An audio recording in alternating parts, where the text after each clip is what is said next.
రంగారెడ్డి జిల్లా నారాయణఖేడ్ నియోజకవర్గం కలిహర్ మండల పరిధిలోని బీబీపేట ప్రభుత్వ ఉన్నత పాఠశాలలో సోమవారం ఫుడ్ పాయిజన్ జరిగింది. మధ్యాహ్న భోజనంలో కలుషిత ఆహారం సేవించిన విద్యార్థులు సుమారు 24 మంది వరకు అస్వస్థకు గురయ్యారు. విద్యార్థులను ఉపాధ్యాయులు నారాయణఖేడ్ ప్రభుత్వ ఏరియా ఆసుపత్రికి తరలించారు. విషయం తెలుసుకున్న ఏఐఎస్ఎఫ్ విద్యార్థి సంఘం నాయకులు వెంటనే ప్రభుత్వ ఆసుపత్రికి వెళ్లి విద్యార్థులను పరామర్శించారు. కలుషిత ఆహారం పెట్టిన వారిపై కఠిన చర్యలు తీసుకోవాలని ఏఐఎస్ఎఫ్ విద్యార్థి సంఘం డిమాండ్ చేస్తున్నాయి. ఇలాంటి ఘటనలు జరగడానికి ప్రధాన కారణం మండల విద్యాధికారి ఎప్పటికప్పుడు పర్యవేక్షణ కరువైనందువలనే ఇలాంటి ఘటనలు జరుగుతున్నాయని వెంటనే స్థానిక మండల విద్యాధికారిపై చర్యలు తీసుకోవాలని ఏఐఎస్ఎఫ్ డివిజన్ ప్రధాన కార్యదర్శి అశోక్ డిమాండ్ చేశారు. అదేవిధంగా సిపిఐ పార్టీ నాయకులు చిరంజీవి విద్యార్థులను పరామర్శించడానికి వెళ్లి ఈ ఘటనపై పూర్తి బాధ్యతలు వహించి విద్యార్థులకు న్యాయం చేయాలన్నారు.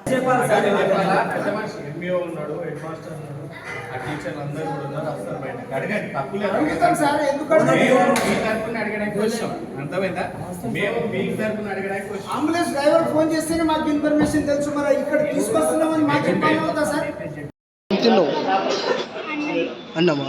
ఏమేమి తిన్నావు అన్నంలో? ఇది బెండకాయ కూర, గుడ్డు. ఎప్పటి నుంచి అయింది ఇది?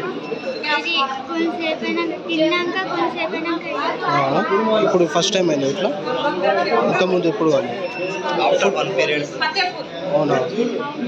ఏ టైంకి అయింది? మా ఆఫ్టర్నూనా?